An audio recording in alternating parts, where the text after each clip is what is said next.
A robber broke into a house late one dark night while the residents were away. Eager to see what he could steal, he started searching through cupboards and dressers, grabbing valuables with practiced ease. Suddenly, a voice came out of nowhere.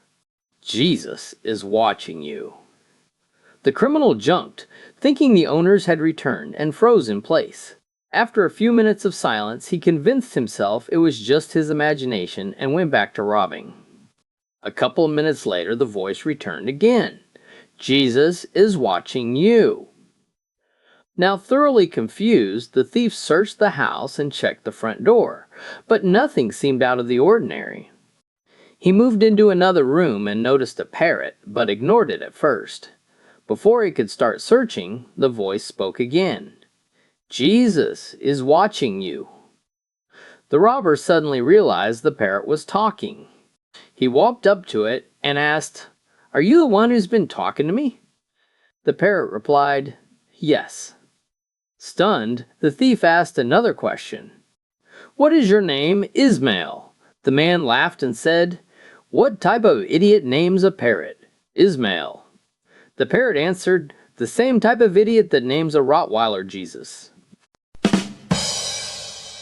Joe and Joan were sitting down with their usual morning cups of coffee, listening to the weather report on the radio.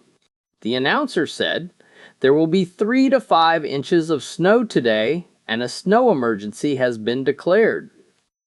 You must park your cars on the odd-numbered side of the streets." Joe sighed, "Geez, okay," and got up from the table.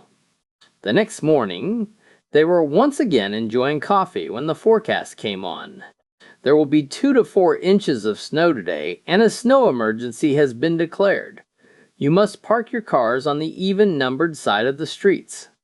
Joe muttered, "Geez, okay," and stood up again. 2 days later, they were back at the table with their coffee when the weather report began.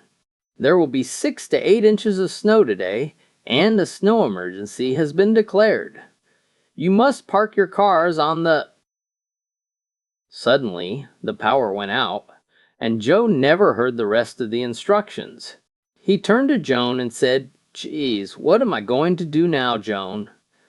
Joan replied, "Gosh, Joe, just leave the car in the darn garage today.